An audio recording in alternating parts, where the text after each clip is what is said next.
네, 뉴욕 증시가 휴장을 한 상황이기 때문에 오늘 국내 증시에도 이런 동력이 될 수 있는 재료들이 어떤 게 있을까 궁금하실 것 같습니다. 그래서 오늘의 연결고리, 자, 오늘 교보증권 영업부의 윤여민 FP와 이야기를 나눠보겠습니다. 안녕하십니까? 네, 안녕하십니까? 네. 자, 그럼 오늘의 주제 공개해 보도록 하겠습니다. 보여주시죠. 네, 그렇습니다. 이제 소비 쪽으로 좀 잡아오셨습니다. 네. 달러트리고요.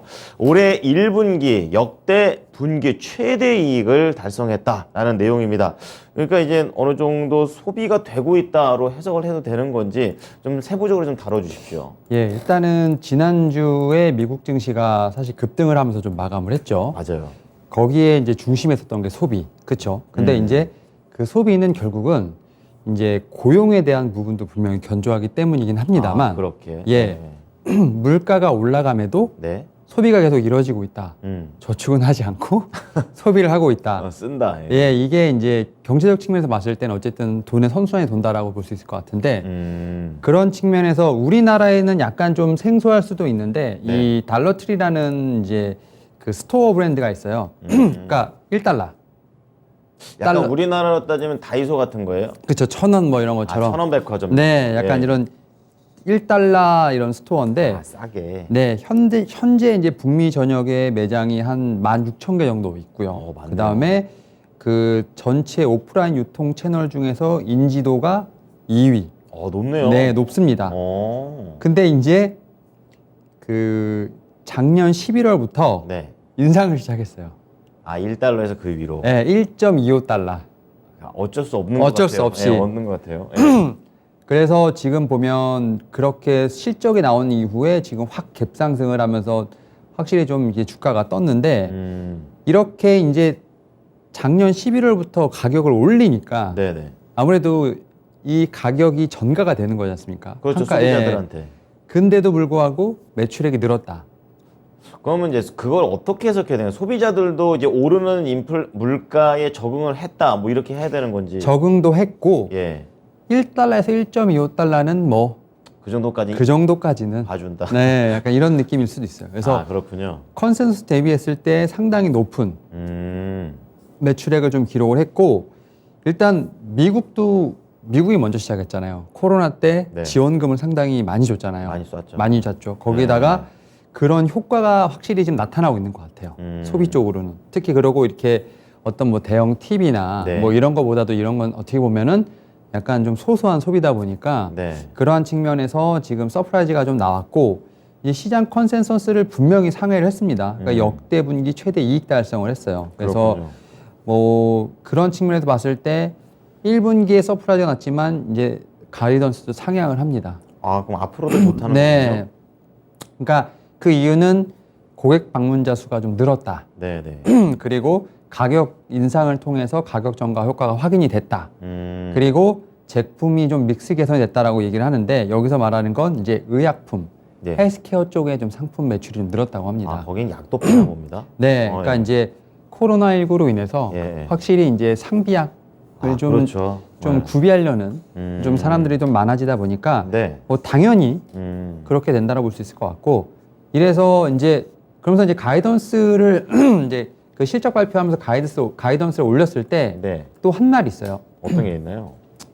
1.25에서 1.5로 또 올린다. 근데 가격을 이제 계속 올린다. 그럼 어쨌든 그 회사 입장에서는 매출을 계속 올릴 수 있는 그런 상황이긴 하는 네. 거예요. 예. 그리고 1.25에서 1.5달러로 올리고 네.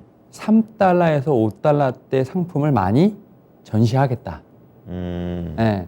그러니까 이제 1달러에서 1.15달러가 어떻게 보면 메인이었는데, 그렇죠. 이거는 이제 어쨌든 1.5로 올리고 네. 3에서 5달러 약간 좀 1.5에서 보게 되면 2배가량 제품 비싼 그쵸. 거잖아요. 그러니까 다른 매장에서 사면은 비싼 거지만 여기에서는 이제 워낙에 가격대가 낮으니까. 그러니까. 예. 그래서 이런 상품을 점진적으로 확대를 하겠다라고 얘기를 하면서 그렇군요. 일부 매장에서 지금 테스트를 하고 있습니다. 인플레이션이 느껴지는 것 같습니다. 네. 근데 이제 그 하반기 때 어떻게 될지가 약간 궁금하긴 합니다. 네. 그래서 다만 이제 자유 소비재라고 하는데, 여기서 소비의 어떤 확연한 어떤 이런 부분이 감소가 되고 있고, 그러니까 필수 소비재는 올라가는데 네. 굳이 필요 없는 건 이제 안 사도 되는 거죠. 이게 먹고 살 때 반드시 필요한 것만 네. 사는 걸로 좀 소비가 바뀌는 것도 네. 있네요. 그래서 네. 그런 부분을 위주로 해서 네. 확실히 이제 이 전시를 하고 있는 거고, 음. 그 다음에 하반기에는 할로윈 같은 다소 공휴일이 좀 많기 때문에 네네. 이와 관련돼서 약간 또 파티 용품도 조금은 이제 좀 전시를 해놓는다고 합니다. 그렇군요. 그런 식으로 해서 제가 볼 때는 이 이제 회사가 가격대에 대한 어떤 다양한 포지션, 네. 그 다음에 생활 소비재, 필수 소비재부터 시작해서 파티 같은 이렇게 좀 다양하게 좀 어떻게 보면 포트폴리오를 꾸리다 보니까 네. 좀 효율적으로 재고도 관리를 하게 되는 거고 또 이러면서 또 원가라든지 비용을 좀 철저하게 관리할 수 있기 때문에 이러한 측면에서 제가 볼 때는 상당히 좀 월가에서도 그렇고 좋은 반응이 나오지 않나 좀 생각을 하고 있습니다. 네. 사실 이제 월마트나 타겟이 상당히 지금 실적 쇼크가 났었잖아요. 그때 그게 한 2주 전일 겁니다. 그때 월마트하고 타겟이 안 좋게 나왔고 그 다음 주에 소매 관련된 종목들이 잘 나왔던 네, 거예요. 그렇죠. 근데 이 종목 같은 경우는 그때 같이 떨어지긴 했어요. 같이 떨어지긴 했습니다만 네. 실적이 나오면서 21% 급등을 하면서 어떻게 보면 주가가 다시 제자리로 돌아왔습니다. 그렇군요. 그래서 앞서 말씀드렸던 것처럼 이제 월마트나 타겟과 다르게 필수 소비재가 좀 많이 있기 때문에 네. 오히려 이제 좀 주가는 원망하게 우상향하지 않을까라는 좀 얘기를 하고 있고 그리고 또 이제 또 중요한 것 중에 하나가 네. 그 이사회를 열고 자사주 매입을 결정했습니다. 그 주주 입장에 좋네요. 예. 현재 시가총액이 한 6.8% 규모인데 예. 2.5빌리언 달러니까 뭐 제가 볼 때는 꽤 많은 돈이죠. 그래서 지금 이제 자사주 매입도 다시 시작을 했고요. 그 다음에 지금 회사가 괜찮네요. 네, 현재 주가로 복귀했다고 하더라도 지금 이 달러트리 같은 경우는 지금 다른 타겟이라든지 월마트에 비해서 네. PBR이 쌉니다. 포워드 PR이 한 두세 배 정도, 그러니까 달러트리가 한 18배 정도 되고 네. 그 다음에 월마트가 21배 정도 되기 때문에 아직도 3 정도 차이가 있습니다. 그래서 여전히 밸류에이션에도 매력. 예, 타 업종 대비 밸류에이션 매력도 있고 네. 자사주 매입도 하고 있고 실적도 좋고 가이던스도 상향했기 때문에 필수 소비재 중에서 이 달러트리가 제가 볼 때는 꾸준히 우상향하는 모습을 보이지 않을까라는 생각을 하고 있습니다. 네. 이제 어떻게 보면 월마트나 타겟과 같은 이런 같은 소비 업체 중에서도 좀 더 경쟁력 있는 이렇게 인플레이션이지만 반드시 좀 사야 되는 쪽에서는 소비가 늘고 있다는 부분을 좀 체크를 해볼 수가 있겠습니다. 자, 그렇다면 국내에서도 이렇게 살아나고 있는 이런 소비 전가가 되고 있는 이런 소비주들 어떤 것들이 좀 체크를 해보겠는데요. 오늘의 종목 한번 공개를 해 보겠습니다. 자, 오늘 달러트리하고 엮일 종목은요, 바로 이겁니다. 이마트군요. 달러트리하고는 세부적으로는 약간 다르네요. 네, 예. 다릅니다. 예, 다른데 예. 이번에 그 11대 그룹이 윤석열 정부가 바뀌면서 네. 이제 투자에 관련된 계획을 많이 발표를 했죠. 확실히 정권이 바뀌는 네, 그렇죠. 네. 그 중에서 이 소매 판매업 중에 네. 상당히 적극적으로 나선 이제 회사가 이마트. 음. 물론 이제 이마트가 최근에 좀 주가가 많이 흘러내렸던 건 이제 실적에 네. 약간 미스가 났죠. 네네. 실적이 좀 미스가 나면서 특히 영업이익 같은 경우는 컨센서스 대비했을 때 뭐 많이 빠졌죠. 전년 동기 대비해서도 뭐 72% 빠지면서 실적이 걱정되더라고요. 결국은 이제 뭐 스타벅스, G마켓 뭐 다 실적이 부진했는데 네. 사실은 어떻게 보면 실적이 부진함에도 불구하고 하반기에는 분명히 개선될 수 있다라는 또 긍정적인 신호도 봤는데 그것도 분명 중요하지만 이번에 그 투자에 대한 내용을 좀 보게 되면 네. 이 신세계 유니버스를 좀 구축하기 위한 5년간 4조 원 투자. 유니버스라는 게 뭐예요? 그러니까 오프라인과 온라인을 연계를 해서 네. 좀 온라인 오프라인 시너지를 최대로 끌어올리면서 약간 신세계 유니버스를 약간 구축한다는. 마블 유니버스랑 비슷한 거죠? 네. 그래서 사실은 투자안을 보게 된다고 하면 그러니까 오프라인, 네. 온라인 네. 약간 나눠져 있는데 오프라인 같은 경우는 점포 리뉴얼 하면서 한 1조 정도 네. 투자를 좀 진행한다고 합니다. 예. 그래서 사실은 뭐 오프라인 사업 확대를 위해서 뭐 11조 정도를 좀 투자한다고 얘기가 나오는데 그 중에서 이제 리뉴얼 쪽으로 한 정도 한 2조 정도 쓴다고 하는데 예. 그 리뉴얼 전략 같은 경우는 이미 좀 쓰고 있는 상황이긴 합니다. 리뉴얼 전략을 좀 쓰고 있는 상황인데 그러니까 결국 뭐냐면 점포를 리뉴얼해서 다시 오픈을 하는 건데 오프라인 쪽. 여기서 이제 타겟을 이제 확실히 고객 타겟을 정하는 겁니다. 그래서 리뉴얼하면서 방향성을 잡아버리는 거군요. 네, 예. 그러니까 이제 우리가 흔히 말해서 이 최근에 그 이마트를 가게 되면 그 일렉트릭 마트라고 해서 일렉트로마트. 예, 거기랑 토이 킹덤이라고 이렇게 전문점을 좀 입점을 해서 그 장난감만 파는데. 예, 그런 식으로 해서 이렇게 예. 섹션을 구분해 놓는 겁니다. 그럼 그만큼 타겟을 정확하게 네, 그렇죠. 예, 거군요. 그렇게 타겟을 정해서 예. 확실하게끔 이제 공략을 하는 거죠. 그러니까 음. 그런 식으로 지금 리뉴얼을 하고 있는 상황이기 때문에 그렇군요. 이런 측면에서 올해도 지금 10개 정도를 좀 리뉴얼을 다시 한다고 합니다. 네. 그래서 그리고 이제 온라인 쪽으로는 ssg.com, 예.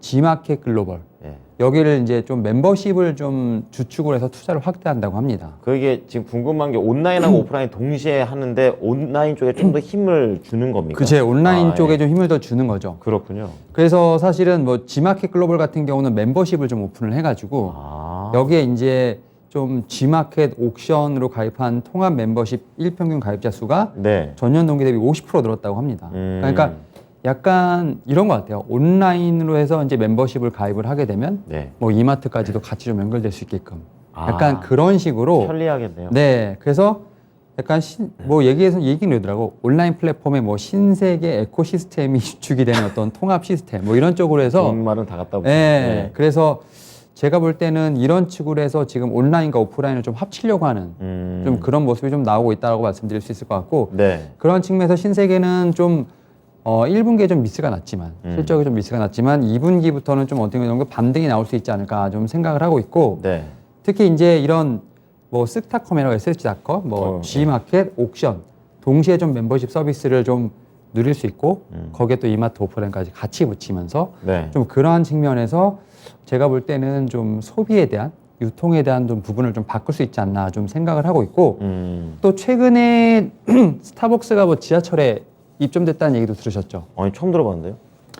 스타벅스가 이제 약간 좀 그런 유니버스 세계화 확장이라고 할 수도 있겠는데 스타벅스가 그 지하철에도 하나 좀 입점이 되면서 찾아봐야겠네요. 약간 좀 직장인들을 위한 딱인데요. 출근하는 직장인들을 위한 예. 어떤 그런 소비자 타겟을 좀 약간 집중하는 모습도 좀 있다고 합니다. 그래서 좀 이마트가 여러 가지 좀 시도를 신세계 이마트나 이런 게 여러 가지 좀 시도를 하고 있는 부분이 있기 때문에 네. 이러한 부분이 좀 하반기에 좀 실적으로 나타나지 않을까 좀 생각을 하면서 강남역 신분당 역사점에다 만든. 네 하나 좀 세웠다고 합니다. 그렇군요. 네 그런 식으로 그렇기 때문에 예. 뭐 이마트는 분명히 좀 저점을 다지면서 지금 충분히 좀 반등의 기미를 모색을 하고 있지 않나 생각하고 있습니다. 네.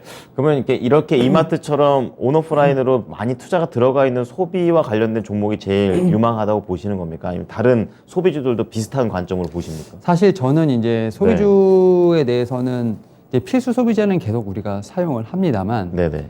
사실 이게 주가로는 이렇게 바로 이렇게 연동이 되지 않는 약간 그러니까요. 그러한 네, 그러니까요. 좀 우리나라에서는 좀 그런 게 특징이 좀 있는데 있죠. 이제 우리나라의 어떤 주식시장에서 상당히 좋아하는 게 캐파 늘리는 증설, 투자, 네. 그 다음에 뭐 최근에 보게 된다고 하면 주주 친화 정책, 네. 뭐 이제 자사주 매입이라든지 소각이라든지 이런 것들 이런 키워드들을 담고 있으면 확실히 좀 반응을 하는 것 같더라고요. 그렇군요. 근데 이제 이마트 같은 경우도 어떤 투자에 대한 부분들 여기에 좀 고객 중심의 어떤 좀 서비스를 하려고 하는 부분이 있기 때문에 네. 이런 부분은 분명히 좀 우리나라 주가에서는 좀 환영을 하지 않을까라는 생각을 하고 있습니다. 알겠습니다. 자, 달러트리에서 이마트로 한번 연결을 해봤습니다. 오늘 말씀 잘 참고하겠습니다. 고맙습니다. 네, 감사합니다. 네. 자, 미국 증시하고 국내 증시 약간 차이점이 있죠. 소매 유통 쪽에서는 이제 투자를 한다라든지 뭐 주주 친화 정책 이러한 이슈들이 동시에 붙는 그런 소비 관련된 종목들 한번 지켜보자고 얘기를 해 주셨습니다. 자, 지금 오늘 이마트에 대해서 알아봤고요. 지금까지 투자 판단에 도움이 될 수 있는 정보를 제공해 드렸습니다. 하지만 특정 종목의 상승과 하락을 보장하지는 않으니까요. 이 부분 참고해 주시기 바랍니다. 오늘도 성투자하십시오.